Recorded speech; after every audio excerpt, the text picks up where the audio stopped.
Hello dear friends, and welcome to 5 Minutes with the Word of God.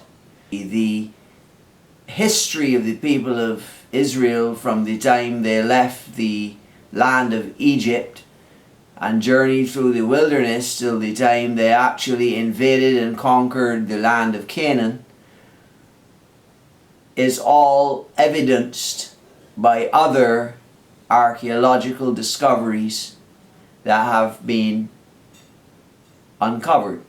The Bible tells us quite clearly that the children of Israel left Egypt to conquer Canaan at the instructions of God, and the Canaanites, Ammonites, Moabites and all the others there were dispossessed of the land because of their wickedness. This is indicated many times. And after the children of Israel possessed the land, they reached the high point under the kingdom of Solomon, where they were enjoying incredible material prosperity with the blessings of God, because for the first part of his life, Solomon kept them following God. Solomon's undoing was his foreign wives that he married from all these nations that God had forbidden and had displaced. And they led him, when he was old, clinging to them in love, to create altars to the various gods of these various nations so that his wives might worship.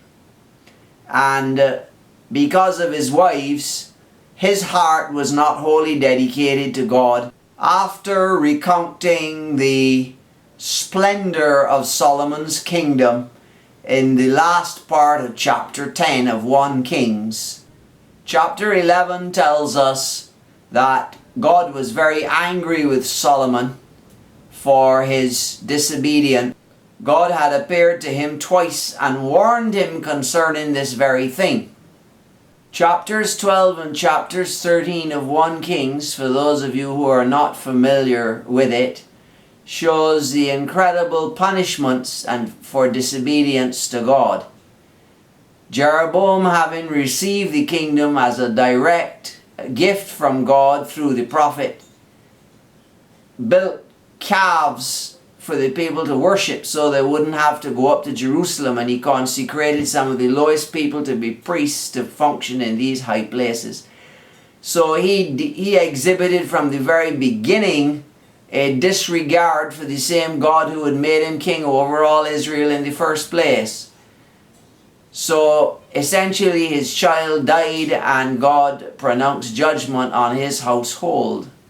But the interesting thing is, there's this story in 1 Kings chapter 13 of a prophet who God sent out of Judah to pronounce judgment on the same altar that Jeroboam was worshipping at.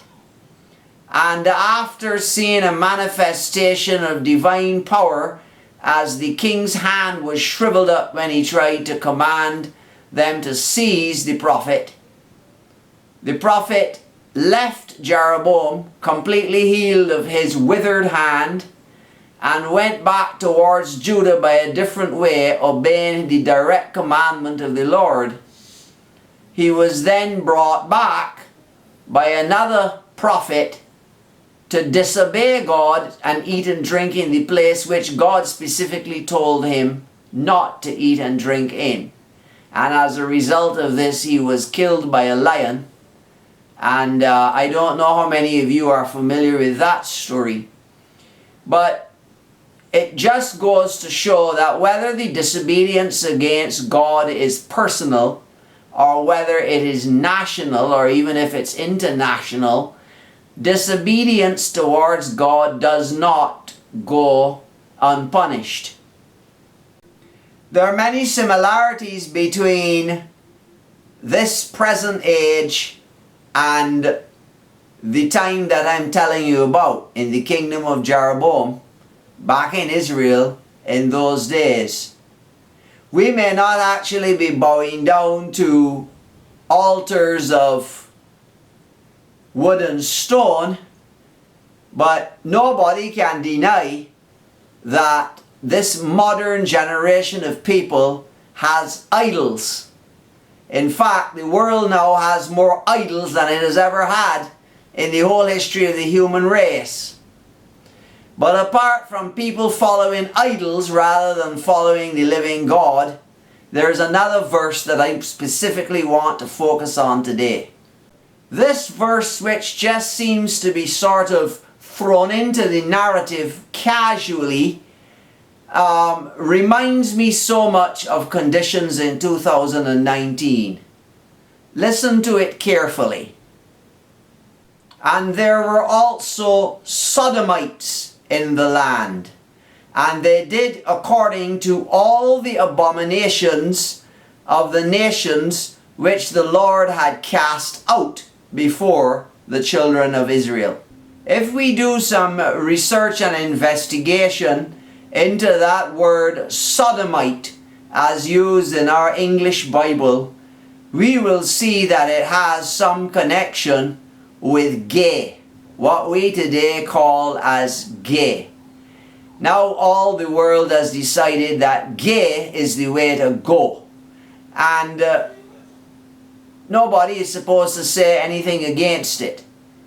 But clearly we are heading for another judgment, because God has a lot to say about it.